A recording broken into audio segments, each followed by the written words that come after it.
I'm Ashley, and in today's video, I'm going to teach you how to recession-proof your career.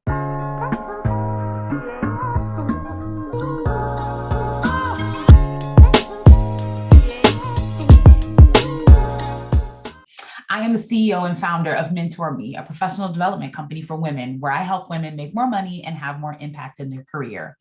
Over the last 3 years, I've helped women earn more than $1 million in salary increases, raises, and promotions. And on average, my mentees earn about $30,000 salary increases after working with me for just 8 weeks. I'm accepting new mentees. So if you're a professional woman who wants to work in corporate, nonprofit, or educational leadership, be sure to apply to the Mentor Me Accelerator at mentor-me.org. That'll give us an opportunity for us to talk, to learn more about you and your career development and how we can work together to help you make more money and have more impact in your career. Be sure to go to my website at mentor-me.org. And of course, be sure to subscribe and comment on today's video. So let's dive into how to recession-proof your career. And as we talk about this, I think it's important to first start with the fact that right now we are in what we're calling a looming recession. So we're not quite full into a recession quite yet, but there is a recession looming. It's likely that we will go into a recession over the next several months. And in a recession, in an economic downturn with inflation so high, there is concern, and more than concern, it's true that this will absolutely affect the job market. Right now, we're seeing the fact that the Great Resignation is over, right? The great Resignation that we were talking about months ago is over. People are not resigning at as high of a rate. Folks are staying in their jobs. They're not making as much movement, which means for you, if you are a job seeker and you want to transition careers, right now, it's a much more competitive marketplace than it was just 3 months ago because there's not as many open positions. You really have to be able to position yourself as an expert and stand out in the marketplace. So that is something that's critical right now if you are a job seeker.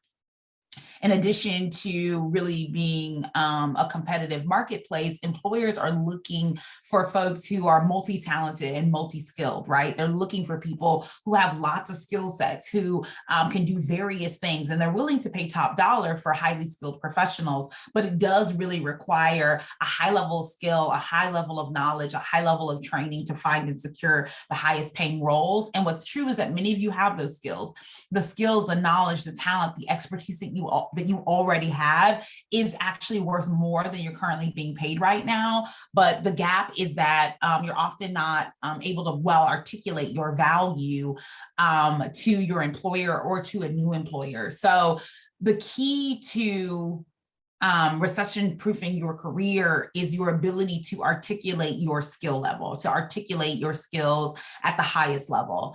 I think that a lot of times, and this is particularly true in times of economic downturn, people are like, let me go back to school, let me get another degree, let me get another credential.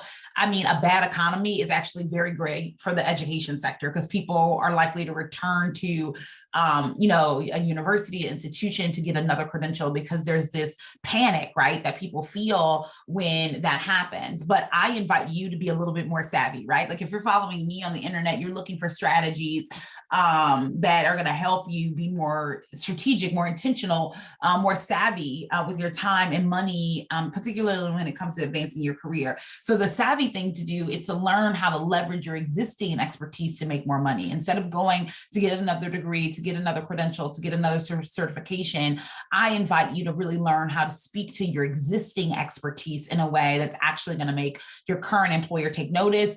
And that way you can ask for a raise, ask for a promotion, and secure a higher level salary without ever having to leave your current organization. If you are one of those people where you're like, no, Ashley, I cannot stay here. I have got to get out of this company. I have got to get out of this organization. It's time for me to transition away from this organization. I need to be, working somewhere else. then, it's going to be critical that you know how to speak to your expertise, your demonstrated expertise, right? And your ability to demonstrate or speak to or explain or provide example to your expertise so an employer can actually see you as a viable candidate in their organization, right? It's not enough to just list, what you're good at. It's not enough to just list, I have this skill, I have this skill, I have this skill, or I've done this, I've done this, I've done this. You need to be able to talk about outcomes and impact of your work in addition to the work that you've been doing, right? So that is strategy number one. You need to be able to speak to your expertise, and your ability to speak to your expertise is going to allow all of the other things that I'm going to talk about to be so much easier, right? Because when you can speak to your expertise, one of the top strategies in recession-proofing your career is to ask for a raise, right? And I know that, in the midst of a recession, it can be really scary to ask for money. You're like, Ashley, my job is saying they don't have any money. They're laying people off. Like, how are you advising that I ask for a raise? But the truth is that when there's an economic downturn, it's true that many times employers are looking to downsize, or maybe trying to lay people off, they're cutting hours, like all of these things, which means there are more and more gaps in the organization, right? There are less people to do things. So there's more things that are maybe going undone, or more things that need to get done that nobody's picking up the slack. That's a great opportunity for you to assess your own skill set and say, hey, do I have skills in this area? Do I have skills in, an ability to, serve more clients, or, better assess our client outcomes, or better help customers, or do customer intake, or help students, whatever industry you're in? Do you have a skill set to do a job, a role, a task that in an unfilled position, or in a position where they had to do some layoffs? Because if so, that's a good thing. You can then take on that task, take on that skill, and ask for a raise, right? Yeah, maybe they couldn't, afford to hire a whole new person, but they might be able to afford to give you a 10 or 12 or 15% increase to do some of the skills or some of the work that someone else is doing. The truth is that wealth is built in recessions. Wealth is built in challenging economic times. The way to recession-proof your career is to look for opportunities to make more money in challenging economic times. And one of those is to ask for a raise. The other strategy is something you can do on your own. You don't have to ask for anything. It's about ensuring that your resume, your cover letter, and your LinkedIn are up to date with demonstrated examples of your expertise, right? You want to make sure that this is not the time to let your LinkedIn go dry. This is not the time to, this is the time to look at your cover letter and make sure it has the most relevant examples of your outcomes. This is the time to look at your, to look at your resume and make sure that it has updated information about the things that you've been doing in your industry. This is the time to update your materials and make sure that you have those documents in order. And so if you do find yourself, having to apply to jobs, or you want to start a job search, your materials are tip-top shape. You also want to think about what it means to transition to a higher paying role, right? I have a mentee right now who is organization, a couple of people left, they're not rehiring some positions, and they've asked her to consider an assistant director level role. It would be the next level role for her. It's really exciting, of course, to be asked, but when you're asked, you also want to be thinking about how there's an opportunity for the organization to pay you more money, right? If you're taking on a higher level role, there's going to be a higher level salary that goes along with that. So we want to be thinking about, again, how can we make more money? How can we pad our savings? How can we make sure we protect our income so that we are not putting ourselves in a position where we're going to be challenged economically down the road? Another strategy that you can do by yourself is, again, reaching out to your references, right? Reach out to your references, reach out to the people in your circle, ask them, affirm with them, check in with them, and ask them, are you still in a position to provide me with a positive reference, right? Are you still in a position to provide me with, to be able to speak to my expertise? Are you still in a position to be able to validate my work experience? Make sure that you give them an updated copy of your resume, connect with them on LinkedIn so that they can see your career progress, right? You don't want to have not talked to them in 3 years, and in 3 years you and got an award, you and done some really great work on a project, you've really had some great career outcomes, and they don't know about them. Check in with your references. Make sure they're still in a position to provide you with a positive reference. I think a lot of times, folks are like, oh yeah, I've been knowing them for years or whatever, but maybe something happened in their career, and maybe they're not in a position to be happy and jolly and providing you with a positive reference. So make sure you check in with them before you list their name somewhere, right? Like, let's check in with our references and make sure that they're still willing to give us a positive reference.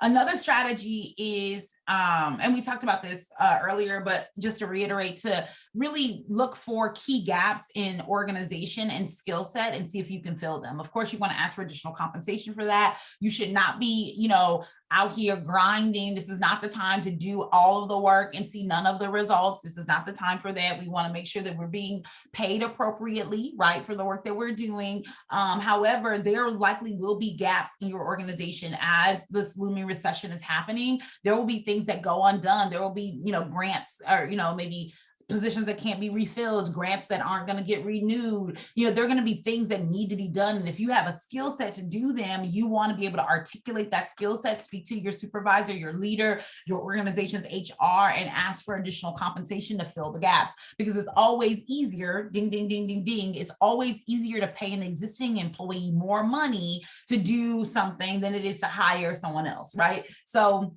you want to help your organization see giving you a raise as a cost-saving measure. Giving you a raise is a way for your organization to save money. You want to help them see that, right? Bank paid time off. So if you work for an organization where you have paid time off, you want to bank that time, right? Like, if you usually get 2 weeks, 3 weeks of paid time off, and your organization would pay you out, right? If you were fired, if you were laid off, even if you just had to take time off, if they would pay you out for that, you want to bank that time, store as much of that time as possible. So in the, horrific event that you do, get laid off or something like that, you can at least have that time to be able to provide a financial cushion in that event, right? And so bank your paid time off if at all possible. This doesn't mean don't take any time off. Take a half day, take a day, take 2 days, take a long weekend, but maybe be mindful. Maybe don't take your standard 2-week long vacation if it's going to use up all your paid time off. In a looming recession, you want to try to store financial resources. And one of the ways to do that is to bank paid time off. And then the final strategy that I wanted to talk about today is to position yourself as a trainer for new staff. If your company is hiring new people, they want to really retain them. They want to make sure they're hiring the best. Serve on that hiring committee. Raise your hand if they're looking to for somebody to train new employees. But that's a way to position yourself as valuable. And then, of course, ask for additional compensation for that. You want to be highly visible in your organization during a recession. You want to be highly visible in your organization during economic downturn. So when it's time to start thinking about cuts, they ain't thinking about you because they know that you're doing the work, right? And if you need support in applying these strategies, if you feel like, man, I'm hearing you, Ashley, and I know I need to be doing these things, but I need more strategy on how to do them, right? Like I need more strategy on how to do them. And I need somebody to walk alongside me and hold me accountable as I apply the strategy, then that's a sign that you need mentorship. I'm accepting new mentees right now. I'm so excited to serve you. Make sure you go to my website at mentor-me.org to join the Mentor Me Accelerator. When you apply, you'll have the opportunity to schedule a call with me so I can learn more about you and your career development and how I can best serve you in mentorship. So go ahead and make sure that you apply for the program today. And I look forward to serving you. Thanks so much for watching. Bye.